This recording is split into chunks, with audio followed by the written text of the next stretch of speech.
रामचंद्र भगवान की, बागेश्वर धाम की, सन्यासी बाबा की, दादा गुरुजी की, शिवरात्रि के पावन पर्व की, कन्या विवाह महामहोत्सव की।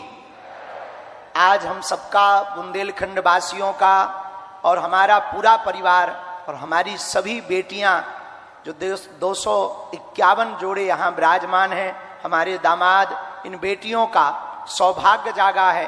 और सौभाग्य में इन बेटियों का भाग्य इतना अद्भुत है कि देश की प्रथम नागरिका महामहिम राष्ट्रपति महोदया अपने पावन तीर्थ बागेश्वर धाम पर पधारी हुई हैं। पूरे बुंदेलखंड की तरफ से, बागेश्वर परिवार की तरफ से हम सब जोरदार ताली बजा करके खूब खूब स्वागत करें। जय श्री राम। और इतना ही नहीं, यहाँ महामहिम राष्ट्रपति महोदया तो पहुंची ही हैं, पर अद्भुतता यह है, पुनः में, हम पूर्व में तो नाम लेना भूल ही गए थे जल्दी जल्दी में, लेकिन आज हमको पुनः सौभाग्य मिला और पुनः स्वागत करने का सौभाग्य मिला। इन बेटियों को आशीर्वाद मिल रहा हमारे मध्य प्रदेश के राज्यपाल महोदय श्री मंगू भाई पटेल जी, आपका भी बहुत बहुत स्वागत। और हमारे बड़े ही लाडले, मिलनसार, बड़े प्रिय, सबको लेकर चलने वाले हमारे बड़े ही प्रिय यहाँ के मुख्यमंत्री श्री मोहन यादव जी भी आप पहुंचे, आपका भी बागेश्वर धाम पर स्वागत है। परम पूज्य श्री गीता मनीषी जी महाराज जी, पूज्य श्री ज्ञानानंद जी महाराज जी, जिन्होंने गीता के माध्यम से पूरे विश्व को जोड़ा है, उनकी पावन सानिध्यता है। परम पूज्य श्री आचार्य बालकृष्ण जी महाराज जी, जिन्होंने आर्यवेद के माध्यम से भारतीय प्राचीन संस्कृति को पुनर्जीवित किया है। हम आप सबका और पूरे बागेश्वर धाम के परिवार के सदस्यों का, विदेशों से आए अतिथियों का और महामहिम जी के साथ आए समस्त परिकर का, इस छोटे से गांव में जो बुंदेलखंड के वक्ष स्थल पर विराजमान है, बागेश्वर धाम आस्था का केंद्र तो है ही है, धर्म का केंद्र तो है ही है, पर परमात्मा का भी सबसे बड़ा केंद्र है।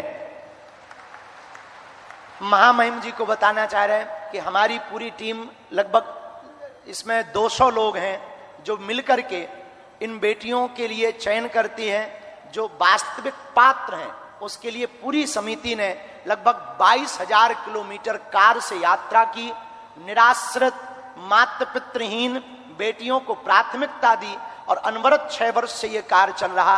और इसके पीछे कारण इतना ही है, जो हमने अपनी बहन के विवाह में दुख भोगा, जो झेला।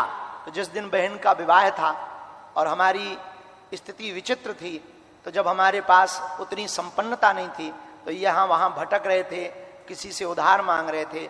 जब हमें बहुत कुछ मिल नहीं पाया, तो जैसे तैसे करके हमने बहन का विवाह किया।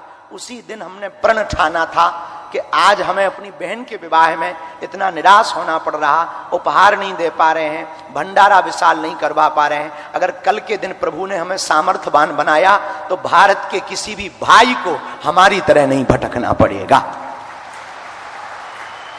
उसके बाद ये प्रण प्रारंभ हुआ, संकल्प प्रारंभ हुआ।